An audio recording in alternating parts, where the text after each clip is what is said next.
თქვენ გაქვთ უკეთესი პერსპექტივა. ჩვენ ისევ დავბრუნდით ეთერში გადაცემით საკრედიტო ისტორიების სოფიო ბეროშულთან ერთად. ჩვენ მსმენელს კი კიდევ ერთხელ შევახსენებ, რომ ჩვენი დღევანდელი გადაცემის მეორე სტუმარია ბატონი ჯუბა მარუაშვილი, არასამთავრობო ორგანიზაცია სიდას რეგიონული განვითარების მენეჯერი. მოგესალმებით ბატონო ჯუბა, დიდი მადლობა სტუდიაში მობრძანებისთვის. თუ შეიძლება დავიწყოთ საუბარი სოციალური ქარტიის შესახებ, აგვიხსენით ამ დოკუმენტის მნიშვნელობა, რას ნიშნავს იყოს სოციალურ ქარტიაზე ხელისმომწერი ქვეყანა, რა ვალდებულებას ნიშნავს ეს? მოგესალმებით, პირველში დიდი მადლობა მოწვევისთვის. იმ ფონზე, როდესაც საქართველოს აკეთებს ახდენს საკმაოდ მნიშვნელოვან პროგრესს ევროპასთან ინტეგრაციის მიმართულებით და მოგხსენებათ, რომ ჩვენ ახლახანს მოვახდინეთ ასოცირების ხელშეკრულების ტექსტის პარაფირება. ფაქტიურად კიდევ ერთხელ მოხდა დეკლარირება ჩვენი პროევროპული კურსის. ასეთ მნიშვნელოვან გზაზე არის აუცილებელი და მე ვიტყოდი ერთ-ერთი ძირეული კრიტერიუმი, რითაც ჩვენი ევროპულობა დამტკიცდება, არის ის, რომ სოციალური ფონი იქნება, ასე ვთქვათ, უფრო უკეთესი და შესაბამისად ხელისუფლება განახორციელებს უფრო ეფექტურ და ეფექტიან მენეჯმენტს, რათა ეს ფონი გაუმჯობესდეს საქართველოში. ანუ იმას, რასაც გულისხმობს სოციალური ქარტია, რომ სოციალური თანასწორობა და სოციალური სამართლიანობა არის აუცილებელი, ეს სავალდებულო არის ქვეყნისთვის, რომ როდესაც აწერს ის ხელს ამ ქარტიას. ბუნებრივია ქარტია როდესაც ასეთი ტიპის დოკუმენტს ეწერება ხელი, ბუნებრივია ვალდებულების ასე ვთქვათ კომპონენტი არის და ჩვენ ვიღებთ ვალდებულებას, რომ შევასრულებთ ამ მიმართულებით აკის ვალდებულებებს. აქვე დააღვნიშნო, რომ როგორც იცით, ახალი ხელისუფლების ასე ვთქვათ პოლიტიკური კურსი ბევრად უფრო სოციალურად ორიენტირებულია და სოციალურ საკითხებზე ორიენტირებულია, თუ მივიღებთ ხედველობაში, მაგალითად იმ ჯანდაცვის და სოციალურ პროგრამებს, რომლის განხორციელებაც დაიწყო, თქვათ, ახალი ადმინისტრაციის პირობებში. შესაბამისად, ამ ქარტიის მნიშვნელობა და ამ ქარტიის პირობების შესრულება ორმაგად საფასუხისმგებლოა. მესმის, რომ საკითხი არის ძალიან რთული და ძალიან კომპლექსური. მე ვიტყოდი, რომ წინა ხელისუფლებამ საკმაოდ მძიმე მემკვიდრეობა დაუტოვა ახალ ხელისუფლებას ამ მიმართულებით. შესაბამისად, აქ საკმაოდ სენსიტიური და ესეთი რთული საკითხებია, სადაც ხელისუფლებას ან რიგ შემთხვევაში აქვს სურვილი, რომ ჩაერიოს, მაგრამ ამის იურიდიული და სამართლებრივი მექანიზმები არ გააჩნია, როდესაც თქვათ ხდება ამ შემთხვევაში თქვათ ჩვენი წინა გამოსვლელი საუბრობდა კერძო იპოთეკარებთან დაკავშირებით, სადაც ფაქტიურად თუ რაიმე ესეთი მნიშვნელოვანი კანონდარღვევა არის, ხელისუფლება და სახელმწიფო ზოგადად ვერ ერევა ამ საკითხებში, თუმცა არის მთელი რიგი თემები, რომლის დარეგულირებაც არის აუცილებელი და რომელზედაც ხელისუფლებას მოუწევს მნიშვნელოვანი სამუშაოს ჩატარება. პირველ რიგში, როგორც ახლახანს აღინიშნა, ეს არის სწორედ უსახლკაროთა ერთიანი ბაზის თავმოყრა და რეგულირება. რომელზეც ითხოვს ბოდიში რომ გაწყვეტინებთ 2010 წლიდან სახალხო დამცველი თავის რეკომენდაციებში ყოველწლიურად უძღვნის გარკვეულ თავს სოციალური ქარტიის შესრულებას, კონკრეტულად საცხოვრისის უფლებაზეა ყურადღება გადატანილი. სახალხო დამცველს სთხოვენ თუ არა დეკლარირებას იმის შესახებ, თუ რამდენად სრულდება სოციალური ქარტია? ბუნებრივია სახალხო დამცველის ნებისმიერი რეკომენდაცია, რეკომენდაცია თავისი ხასიათით არ არის თქვა რაღაცა ესეთი სტატიკური ტიპის რაღაცა ესეთი სავალდებულო ტიპის რაღაცა მიმართვა, ეს არის რეკომენდაცია, სახალხო დამცველი ურჩევს ხელისუფლებას, რომ ამ კონკრეტულ სფეროში უფრო მეტი ძალისხმევა საჭირო, რათა აღნიშნული პრობლემები იქნას დარეგულირებული.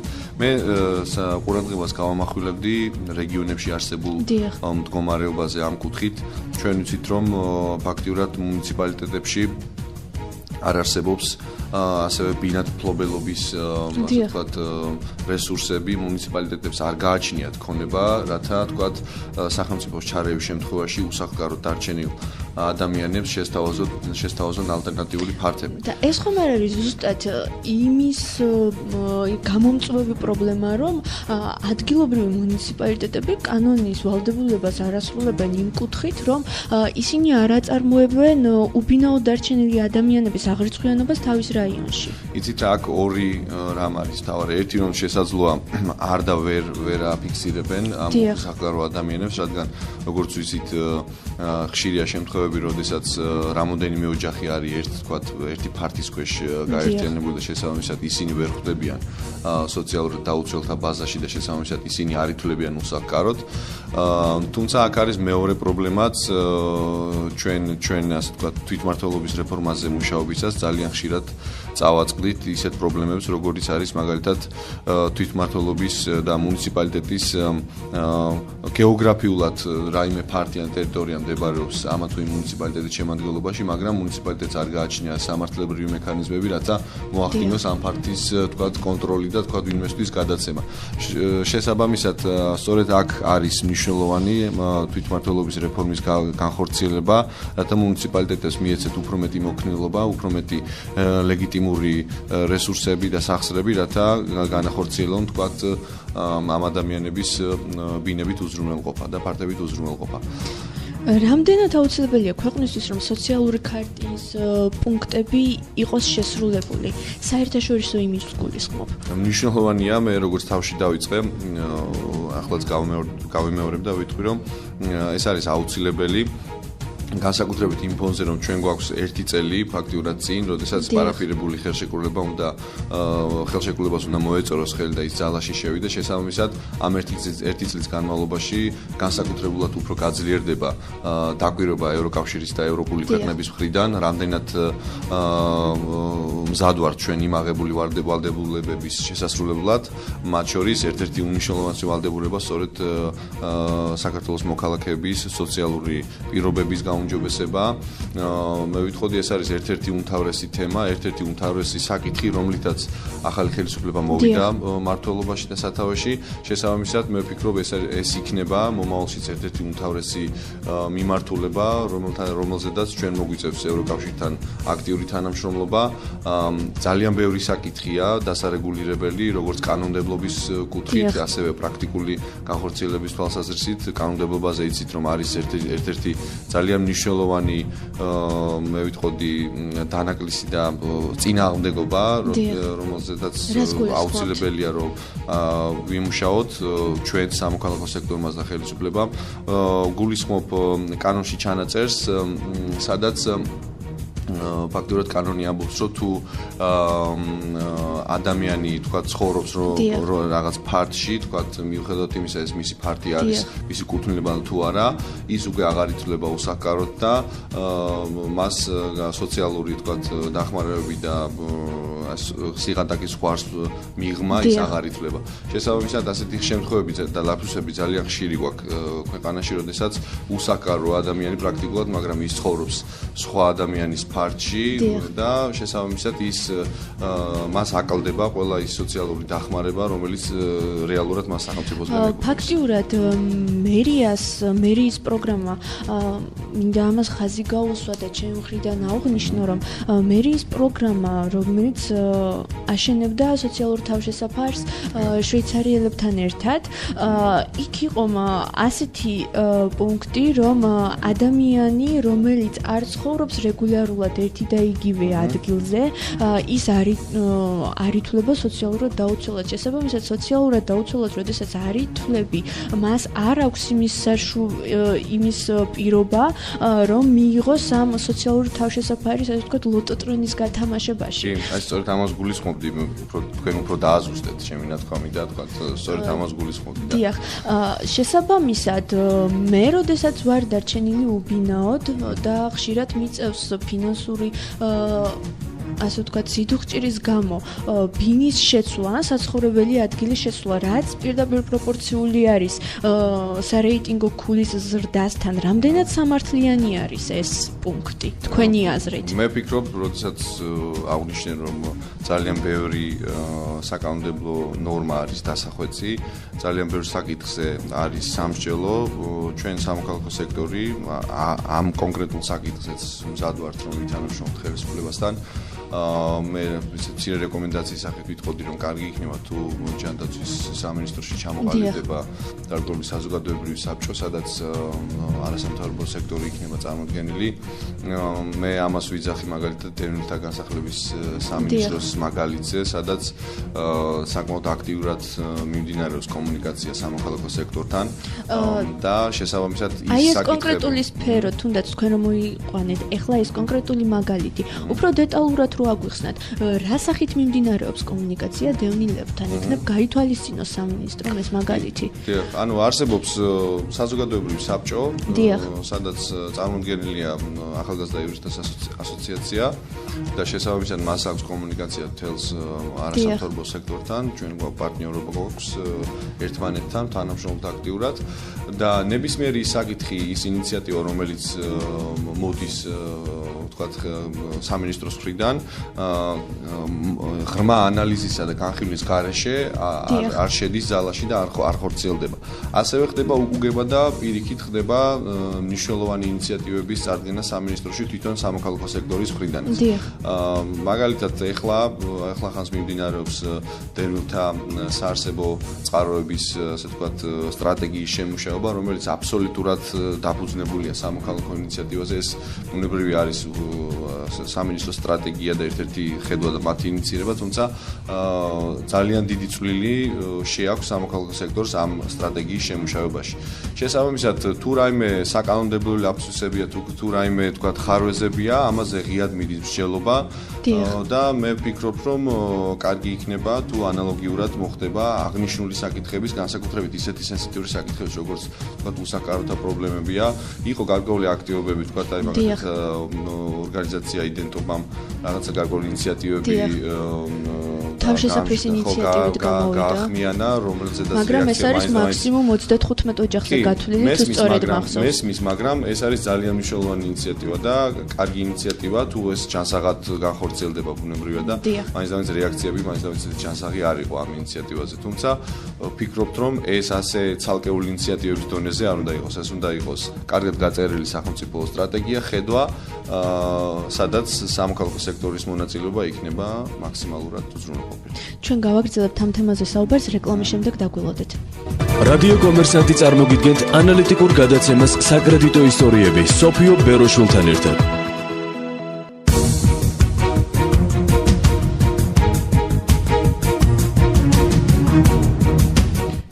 ჩვენ ისევ დავბრუნდით ეთერში გადაცემით საკრედიტო ისტორიები სოფიო ბეროშულთან ერთად. მინდა გავაგრძელოთ თემა ძალიან საინტერესო დეტალი არის სოციალურ ქარტიასთან დაკავშირებით. ბატონო ჯუბა, საქართველოს 2005 წლიდან მოყოლებული არასრულებს მუხლს საცხოვრისის შესახებ, სოციალური ქარტიის შესრულების შესახებ კი ანგარიში უნდა წარუდგინოს სოციალურ უფლებათა ევროპულ კომიტეტს ქვეყანამ.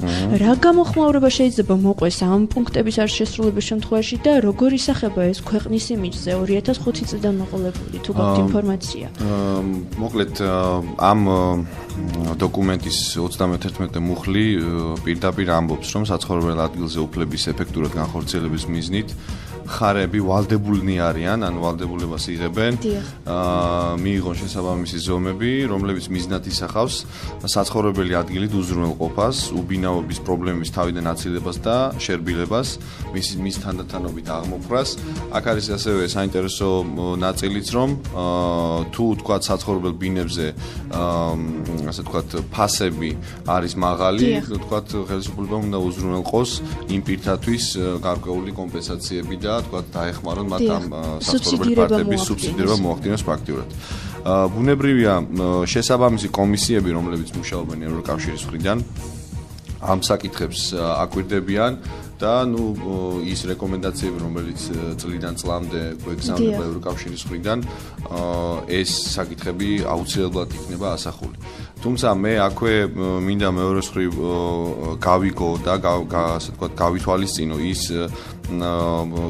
დრო, რომელიც ვთქვათ, ამ შემთხვევაში ახალ ხელისუფლებას მიეცა, ეს ფაქტურად ახალი ეტაპია ქვეყნის განვითარების და ევროკავშირთან ურთიერთობის და შესაბამისად მე ვფიქრობ, ეს იმდენად კომპლექსური და იმდენად დიდი საკითხია, რომ ამ ვალდებულების ახლა ხანს, ასე ვთქვათ, მხოლოდ 1 წელიწადში ან 2 წელიწადში შესრულება ფაქტურად წარმოუდგენელია. რამდენადაც 2005 წლიდან არის ეს ვალდებულება ჩვენს თავზე აღებული და ხელისუფლებას წინა ხელისუფლებას აქვს ეს რატიფიცირებული, შესაბამისად ამის განხორციელება უნდა დაწყებულიყო ეტაპობრივად და ჩვენ არ უნდა გვენახა სახეზე, არ უნდა მიგვეღო ის მასობრივი გამოსახლებები და ადამიანის უფლებების უხეში ხელყოფები, რომელიც ფაქტურად დაიწყო 2008 წლიდან და ამ ხელშეკრულების მოწერიდან ფაქტურად 3 წლის შემდეგ და არა მარტო 2008 წლიდან მანამდეც მიმდინარეობდა. აქტიური პროცესი უფრო ფაზაში შევიდა 2008 წლიდან, იმიტომ რომ მოხდა აღსრულების შესახებ კანონის მაქსიმალურად გამარტივება. მესმის და შესაბამისად, ამიტომ ვფიქრობ, რომ სწორედ ახალი ხედვა, ახალი სტრატეგია არის შესამუშავებელი, რომელიც ამ თემაზე ფაქტურად დაიწყებს ამ პრობლემების მოგვარებაზე მუშაობას. შესაბამისად, ყველა ის დაინტერესებული მხარე თუ ინსტიტუტი, რომელსაც ეს რომლის კომპეტენციაში შედის, მაქსიმალურად უნდა იყოს მონდომებული, რომ ეს პრობლემები მოაგვაროს. ჩვენის მხრივ სამოქალაქო სექტორი, კიდევ ერთხელ ვამბობ, რომ მზად ვართ, ბუნებრივია ჩვენივე კომპეტენციის ფარგლებში, ეხლა ეს არ არის სიდას პირდაპირი, ასე ვთქვათ, მიმართულება და ჩვენი პირდაპირი მიმართულება, თუმცა მზად ვართ, ვთქვათ, გარკვეული რეკომენდაციებისა და შესაბამისი, ვთქვათ, მუშაობის შემდეგ ამ თემაზეც ვითანაშრომლობ ნებისმიერ დაინტერესებულ მხარესთან. ქვეყანაში მრავალი წელია უკვე ეს პრობლემა ძალიან მწვავედ და აქტუალურად დგას. უბინაობის პრობლემა რა უნდა გაკეთდეს ამ თემის მოსაგვარებლად? ერთის მხრივ არსებობენ საინიციატივო ჯგუფები, რომლებიც საქართველოს სხვადასხვა ქვეყნის, ასე ვთქვათ, აქტიური წარმომადგენლები არიან, რომლებმაც გადაწყვიტეს ამ ადამიანებს გულისხმობ თავის თავს თვითონ უშუალოდ, იმიტომ რომ ამ ადამიანებმა ვერ გაიგეს ვის მიმართონ ამ პრობლემის მოსაგვარებლად. შესაბამისად შექმნეს გარკვეული საინიციატივო ჯგუფები, რომლებიც პერმანენტულად მართავენ ხოლმე აქციებს. ყავთ ერთ-ერთი ლიდერი, რომელიც ცდილობს კომუნიკაცია მოახდინოს სხვადასხვა ინსტანციებთან, მაგრამ რეალურად ამ თემაზე მუშაობა არ არის დაწყებული. თუნდაც დავიწყოთ იქიდან, რომ ჩვენ არ ვიცით ამ ადამიანების არც რიცხვი და არც ვინაობა. ზუსტი მონაცემები ამ თემის შესახებ არ არსებობს. ჩემი აზრით ეს ძალიან მწვავე პრობლემაა. რა უნდა გაკეთდეს? ან ვინ უნდა დაიწყოს ამ თემაზე მუშაობა? პირველი ნაბიჯი რა უნდა იყოს? ბუნებრივია ეს არის ხელისუფლების შესაბამისი რგოლის და იმ ინსტიტუტის და იმ თქვა სამინისტროს ვალდებულება, ჯანდაცვის სამინისტროს ვალდებულება, რომელსაც ეს საკითხები აბარია, თუმცა ამავე დროს თქვა მუნიციპალურ დონეზეც უნდა ხდებოდეს ამ საკითხებზე ძალიან სერიოზული მუშაობა. თუმცა აქვე არ მინდა გაუნრჩეს და პირიქით აღნიშნავ და ხაზგასმით აღნიშნავ, რომ ძალიან დიდია სამოქალაქო სექტორის როლი. თუ თქვა ჩვენ ხედავთ, რომ გარკვეული საკითხი ჭიანურდება, ან გარკვეულ საკითხზე მიდის უფრო იმაზე მეტი დროის დაკარგვა და იმაზე მეტი მუშაობა, ვიდრე თქვა ეს საჭიროებს, მაშინ აქ აუცილებელია სამოქალაქო სექტორის აქტიურობა, აუცილებელია ამ საკითხის მუდმივად ადვოკატირება, მუდმივად შეხსენება ხელისუფლებისთვის, იმიტომ რომ ჩვენ საკმაოდ დიდი კატეგორია ყავს ჩვენი მოსახლეობის, რომლებიც ამ ურთულესი პრობლემის წინაშე დგანან და დგას და შესაბამისად ყველა ის მიმართულება იქნება საკანონმდებლო კუთხით გარკვეული თქვათ ცვლილებები თუ თქვათ პრაქტიკულ დონეზე ხელისუფლებასთან უფრო აქტიური თანამშრომლობა აუცილებელია რომ თქვათ რაც შეიძლება მოკლე დროში დაიწყოს ახალი ხედვის და ახალი სტრატეგიის დადება ამ პრობლემის მოსაგვარებლად. დიახ, დღეს ვისაუბრეთ ევროპის სოციალურ ქარტიაზე და ასევე მინდა ხაზგასმით აღვნიშნო, რომ არსებობენ გარკვეული არასამთავრობო ორგანიზაციები, რომლებიც გვაწვდიან სხვადასხვა ინფორმაციას, რომელიც განსხვავდება ხელისუფლების მიერ მოწოდებული ინფორმაციისგან. მე თქვენი კონკრეტული აზრი, ბატონო ჯუბა, მაინტერესებს. აღსრულების ეროვნული ბიურო გვაწვდის ინფორმაციას, რაც უკვე ჩვენ წინა ბლოკში ვისაუბრეთ, რომ 3326-2008 წლიდან მოყოლებული საქმე აქვთ უძრავქონებაზე მხოლოდ აღსრულებული.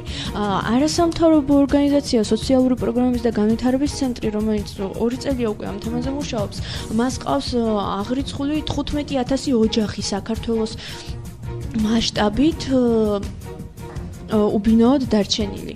თბილისის მერია გვაწვდის ინფორმაციას, საქსტატის ინფორმაციას 2004 წლისას, რომ თბილისში ყავს მხოლოდ 2000-მდე უბინოდ დარჩენილი ადამიანი. ზოგი არასამთავრობო იძახის, რომ 75000 ოჯახი არის უბინოდ დარჩენილი. რა გადაწყვეტილება უნდა მივიღოთ? რეალურად უბინოდ დარჩენილი ადამიანი არის თუ არა იმაზე მეტი, ვიდრე ამას გვაწვდიდა ხელისუფლება ამ ინფორმაციას? თქვენი აზრით? ეს მე ხა გავიხსენებ იმ მიდგომას, რომელიც წინა ხელისუფლების დროს იყო, როდესაც ციფრებში ვიყავით წარმატებული ქვეყანა, როდესაც ციფრებით ხდებოდა, თქვათ, ოფიციალური სტატისტიკით 18% იყო უმუშევრობა საქართველოში და ეს იმდენად შორს არის იმ რეალობასთან, რაც ახლა არის. ხო, შესაბამისად, ნუ ეს ესეთი შესაძლოა ვინმეს ეს გონია, რომ ეს გამართლებული იყო, მე ყოველ შემთხვევაში მიმაჩნია, რომ ჯობია ბევრად რეალისტურად მიუდგეთ ასეთ ტიპის პრობლემებს. ის სურათი, რაც ახლა თქვენ წარმოადგენთ, რომ თქვათ სხვადასხვა უწყება, სხვადასხვა მხარეს აქვს განსხვავებული მონაცემები, მე ვფიქრობ, ერთადერთი გამოსავალი აქედან ამ მდგომარეობიდან არის ის, რომ დაიწყოს ღია დიალოგი ხელისუფლებასა და სამოქალაქო სექტორს შორის. ყველა იმ დაინტერესებულ მხარეს შორის, ვისთვისაც ეს საკითხი არის მტკივნეული და მნიშვნელოვანი. დიალოგს ალტერნატივა არ აქვს და მხოლოდ დიალოგის შედეგად შეიძლება გამოიკვეთოს არსებული სირთულის, ასე ვთქვათ, ხარისხი და გამოჩნდეს საომავლო გზები და საომავლო მოგვარების გზები. დიახ. დიდი მადლობა მობრძანებისთვის, თემის საინტერესო განხილვისთვის. კიდევ ერთხელ დავაფიქსირებ ჩემ აზრს, რომ რეალური სურათის დამალვით პრობლემა არ გვარდება. დღეს ვისაუბრეთ ევროპის სოციალურ ქარტიაზე, მის მნიშვნელობასა და პუნქტების შესრულების აუცილებლობაზე. ზოგადად სახელმწიფოს ვალია შეიმუშაოს სათანადო სტანდარტი, დაიცვას ქარტიის პუნქტები, რათა იყოს დაცული სოციალური სამართლიანობა. ჩემი დაკვირვებით თითოეული საკრედიტო ისტორია, რომელიც კი განგვიხილია ჩემს გადაცემაში, თავარი პრობლემა არის მრავალმხრივი. ის თავის თავში მოიცავს ადამიანის სოციალურ, ეკონომიკურ და კულტურულ უფლებებს, თითოეული მათგანი კი ადამიანის უფლებების განუყოფელი ნაწილია. მე ვარ სოფია ბეროშვილი, გვისმინათ ხუთშაბათობით რადიო კომერსანტზე გემშვიდობებით. რადიო კომერსანტი წარმოგიდგენთ ანალიტიკურ გადაცემას საკრედიტო ისტორიები სოფიო ბეროშვილთან ერთად. განსაკუთრებულად მწვავე პრობლემა საქართველოში, გადაუხდელი კრედიტები, სესხები, დაყადაღებული ქონება და პრობლემური იპოთეკა, შეცდომაში შეყვანილი მომხმარებელი, ექსკლუზიური ინტერვიუები, ანალიტიკური ხედვა, გამოსავლის ძიება, რეალური ფაქტები, თქვენ